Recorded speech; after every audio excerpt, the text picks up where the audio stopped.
Good morning, everybody. Good morning. We want to continue our discussion of modern Israeli history and activities of the Irgun. And today we want to start our focus on the penetration of the Akko fortress. Now, we have to appreciate that the Akko fortress is like Israel's Alcatraz, except maybe tougher. It goes back to the time of the Crusaders. We're talking about an old-fashioned prison with walls that are thick many, many feet. Iron bars holding in the prisoners, impenetrable. Napoleon, the mighty warrior, he came there and he fought and he tried to get in and he was not successful. Nobody in history had ever penetrated the Akko fortress, okay?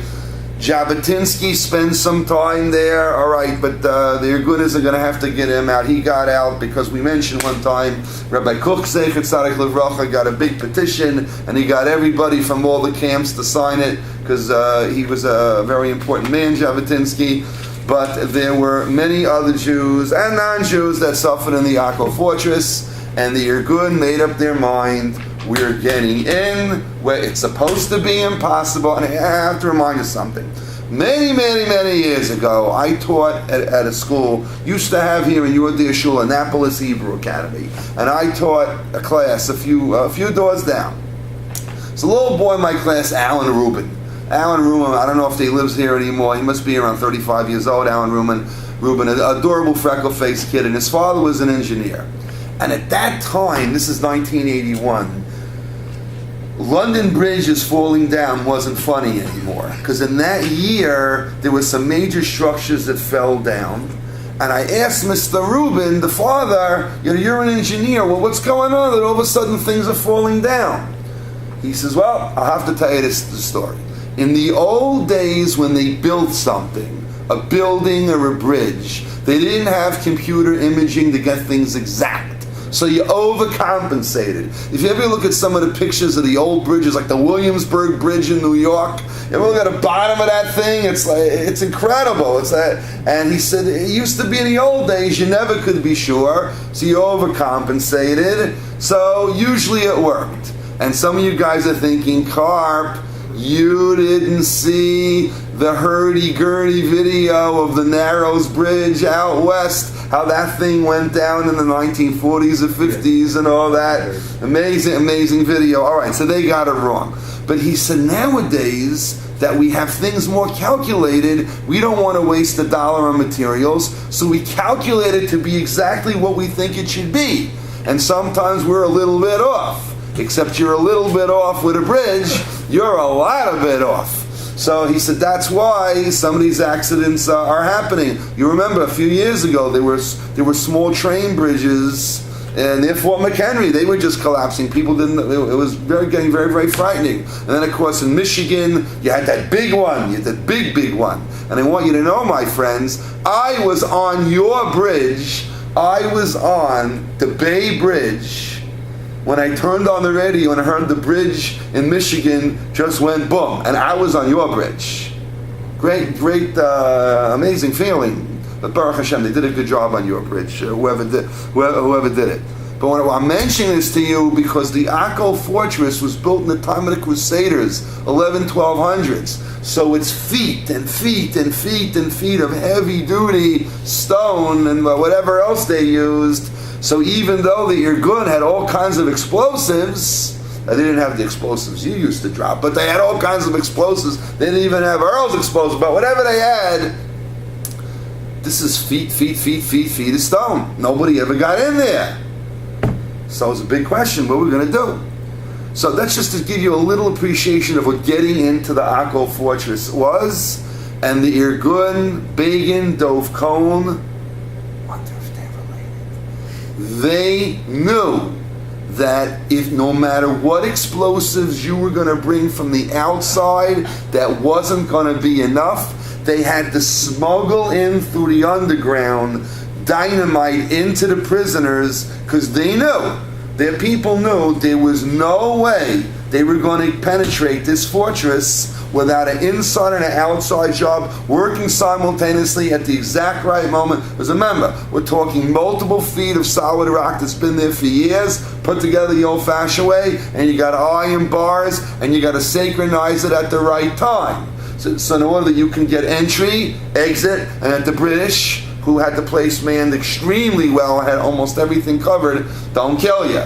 Extremely, extremely hard job. And what's interesting is the Irgun leader that leads it, this Dov Cohen, he was a British war hero. Isn't that amazing? In World War II, the guy was a British war hero. But then, when he saw the British were being mean to his brothers and sisters in Israel, he said, well, yesterday I was on your side, now I'm against you.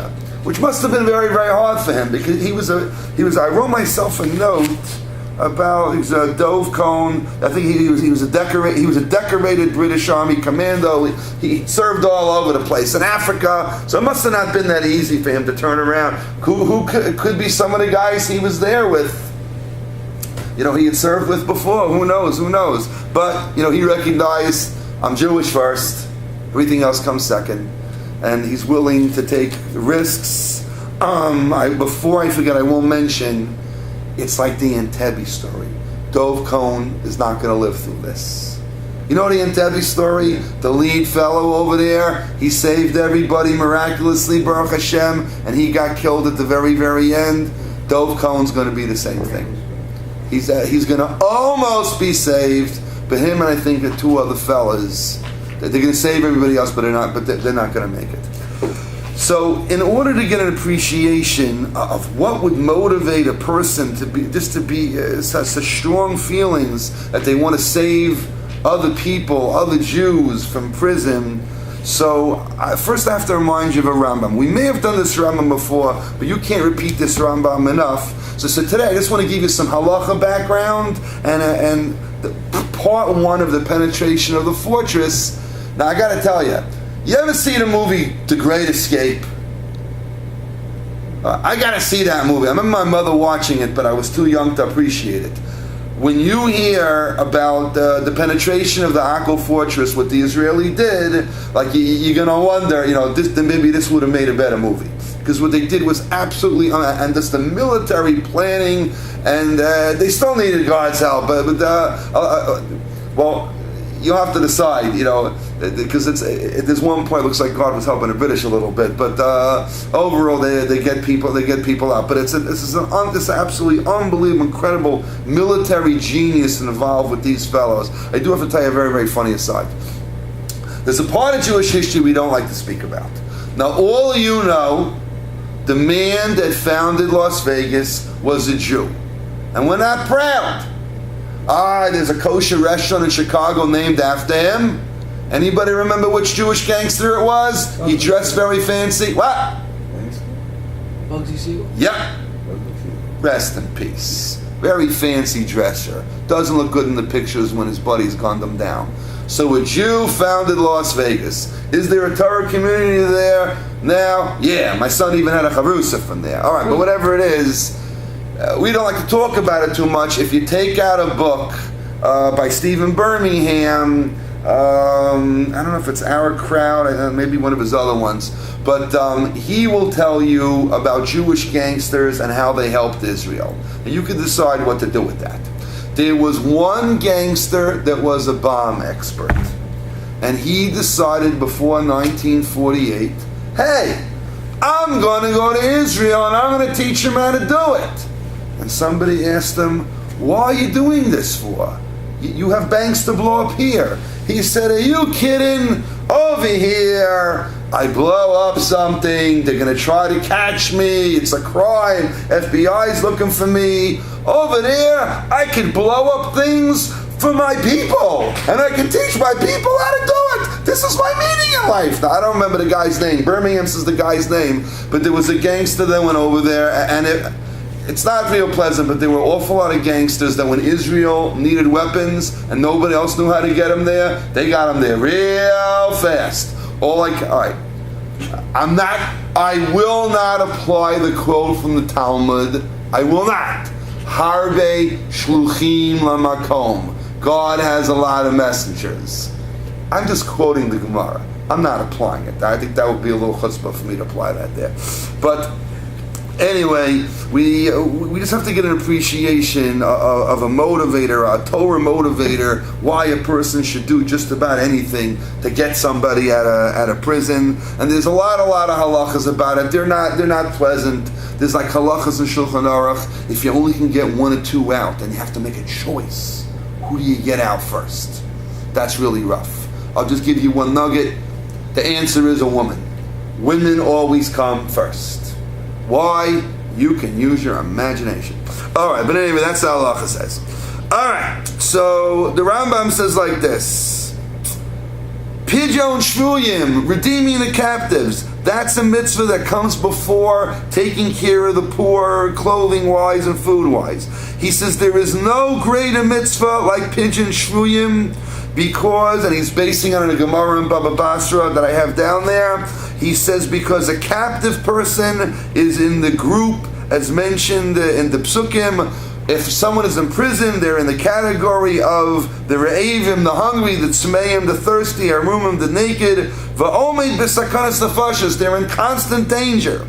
And the Rambam says, he who hides his eyes, that doesn't necessarily mean you have to be the guy that goes in there, the Rambo, whoever it is, the Ram Jew, whoever it is that goes in there, but there's a lot of different things. It may be contributing money, it may be some other, it could be diving, it could be a million different things. It takes a lot of people to pull off an operation. But whatever it is, the Rambam says, he who hides his eyes from trying to get our captives, you get a lot of errors. Number one, you're in violation of the pasuk lo sa'amei sesel vavecha. Do not have a stubborn heart. Care about your fellow man and fellow Jew especially. V'lo sikpo tzatz yodcha, and don't tightly close your hand. Lo samano dam reyecha, don't stand idly by the blood of your neighbor. Lo your dinner before your eyes, let not your brother or sister be overworked. And he says you're neglecting the mitzvah of Pasoach Tiftach Es Yadchalo. Open your hand wide for your fellow Jew. And then the mitzvah of Chayachecha Imach. Keep your brother alive with you. And of course, here's an easy one. Ahavta l'reacha kamocha. You got to love your neighbor like yourself. If God forbid you were in prison, you'd want someone to get you out. So do it for the other guy. And he just quotes pasuk after pasuk, and the Rambam reiterates, Ein lecha mitzvah rabba kabizhin shvuyim. I have no other great mitzvah for you like redeeming somebody from the captives. So very, very powerful mitzvah that people really can go far and go the extra 5 miles in order to do it. So that's why I've mentioned over there, I got to give one, we shoot this one down to our friend David and to the Bruce and to everybody else. God gave you long arms, you'll be able to catch it if anybody else reads down there. Let me go down to item 3. Item 3, we mentioned the Dvar Torah before, that there's all kinds of rules about selling a Sefer Torah, and for some reason the Gemara only mentions you sell a Sefer Torah to promote Torah and to make a marriage. But Tosfos and all the other early sources, they all agree that there's no question, if you have to start selling Torahs to get people out of prison, just do it. It's obvious, it's simple, you got to do what you got to do. There's many stories documented historically of unbelievable things rabbis did and lay leaders did. We'll have to talk one time that Rabbi Chaim Brisker, who was the rabbi opposite the Parnas, the shul president of Begin's grandfather, unbelievable things that he did. He held up Yom Kippur services in the entire city of Brest-Litovsk until he took care of 2 Jewish prisoners, and they really weren't very good guys. They were troublemakers. A lot of people thinking, Rabbi, let them go. Who cares about them? But the rabbi held up Yom Kippur services in the whole city till he got them out. So we take Pidyon Shvuyim very seriously. But there's a Gemara in Baba Basra that says about this. Now, I hope none of you have too much experience in dealing with estates. We know estates are complicated. And if you're dealing with orphan money, it's more complicated. I'm not an attorney. I don't know a whole lot about it. I mean, when I lost my father, I heard some things by the will, but I think everybody knows. Estates are very complicated. So the Gemara says that when it comes to orphan estate money, we're very, very strict what you do with it. So this is what happened. Morris is like this. There was a lady, and I don't even know if she was Jewish. Her name was Ifra Hurmuz, and she was the mother of King Shavur. He was some big Persian king, but I don't know if she's Jewish or was Jewish at this point. But she liked Jews. So she sent a treasure chest of golden dinarim in front of Rabbi Yosef with a note. Let the money be for a big mitzvah. That was the note. With love, Ifra Hormes, the king's mama. Let it be for a big mitzvah. So Rabbi Yosef is sitting there. A nice dilemma. Rabbi gets a big chest of gold, use it for a big mitzvah. What are you going to use it for, right? Everybody's going to have an opinion. So he's trying to do the right thing. And he said, gee whiz, what is called a big mitzvah? You could fight about that all day. He says, well, you know what? So Abaye said to him, he goes, listen, there is a teaching of Rabbi Shmuel Bar Yehuda that says like this. You cannot go for charity money to orphan estate funds, even to redeem captives. That's a statement. So Abaye said to Rav Yosef, you want to know what a big mitzvah is? It's got to be a redeeming of captives. Because it's been taught by Rabbi Shmuel Bar Yehuda that you have to be very sensitive with estate money of orphans. And it's a question how to define an orphan. Does it go by age? Does it go by financial independence? Depends what it is. But the halacha is that you can't start taking charity money out of orphan funds, even for a mitzvah like Pidyon and Shvuyim. So Abaye said, well, listen, the way you inflect that even, you said, even for redeeming of the captives, must be even is a big deal. That must be the biggest mitzvah, because you said, even for that, you can't do it. So, since that's the top of the list, and it almost made it, so that must be the big one. That's the expression, where it was that you can't take orphan money for charity, even for redeeming captives. So redeeming captives must be a big deal. So, then, the Gemara does a Bruce. Bruce, you're everywhere. The Gemara says, Omar Bruce, that's very, very nice. But how do you rabbis really know that? You see, Bruce didn't start. When Bruce asked those questions, don't get mad at him. He, as Billy Joel would say, he didn't start the fire. They did. Now this is a very nice statement over here. You know, what do you mean, big mitzvah, redeeming of the captives? What do you question that? So Rava, who's obviously related to Bruce. So Rava said to Rabbi Bar Mori, isn't that funny? Before we were talking, what's a Jewish name, and you were arguing about Paul and Peter, you got Mori in the Gemara. You ever think Mori's a Jewish name? Who would think that's in the Gemara? A lot of times, Mori. So next time you meet a guy named Mori, that's, I don't know, maybe name your next kid, or, Murray. So anyway, Rava says to Rabbi Murray, that's really nice that you said that redeeming captives is such a big mitzvah. But how do you know?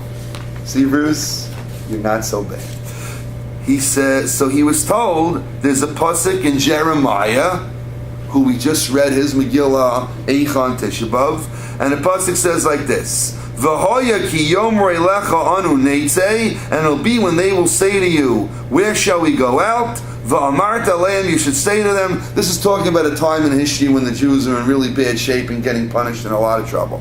Ko amar Hashem. So says Hashem. Now, they explain over there that the Jews were in a lot of trouble, and Hashem says, you know what? You're in so much trouble. Moshe and Shmuel, they could daven for you. You're going to have a hard time getting out of trouble.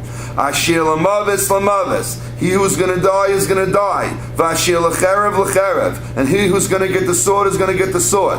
Vashir l'ra'av l'ra'av. And he who's going to starve is going to starve.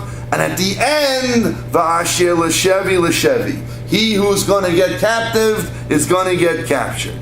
Now, so what do you do with this? Rabbi Yochanan says, let me tell you a rule about how to read verses. When a verse lists for you all kinds of bad things, that which is later in the pasuk is more severe. And he goes on to explain how plain death don't know if that's the right word to use, that regular death is terrible, but dying by the sword is worse, and dying by the sword is terrible, but a slow starvation is worse than that. And he says the way verses go, whatever is last in the list of punishments, that's the worst. So being captive is the last one, so it's building the hierarchy up to the absolute punishment. Enters Rashi. So Rashi says like this, and then the Gemara asks, the Gemara bruises again. The Gemara says, okay, fine, Rabbi Yochanan, so you have being a captive is the worst thing at the end of the pasuk. Well, why exactly being a captive worse than everything that lists? You had sword and starvation and everything. Why that's so bad? Says the Gemara, because when you're in captivity, you suffer from everything. When you're captured, whatever you are, you're suffering from all kind of things. So it covers all the bases, that's the worst. Says Rashi, what do you mean when someone's in captivity, everything, they suffer from everything? What does that mean? So Rashi says the problem is, when someone is in prison, the enemy, they can do anything to you. They can do absolutely anything to you. You know, they could arrange for you to die this way or that way or to starve. So since anything could happen to you in a prison and nobody really knows what's going to be, so therefore that's the worst. Ask the Marsha, who's also related to you. The Marsha says, Rashi, with all due respect. That's usually what you say, right? Yeah. Okay, even to Rashi. Rashi, with all due respect, Rashi, what do you mean that the prison warden could just kill you? No, he can't. Now, I mean, we could study, world history of prisons, Vietnam and Japan and all that kind of stuff, but then we'll pass out and he'll have to give us mouth to mouth, so we're not going to do that. You don't feel like doing that. I mean, there are terrible, terrible stories. I mean, the worst thing, and you know I'm right, Earl, if you were a pilot in World War II and they got you, we don't want to talk about that this early in the morning. Right, Earl? The fly boys had it the worst. We don't want to start with that. God should rest their souls.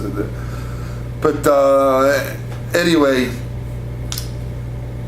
ask the Marsha in the back of Shmuel Edel's Rashi, what do you mean the prison warden could do anything to you? In most countries, they can't just kill you.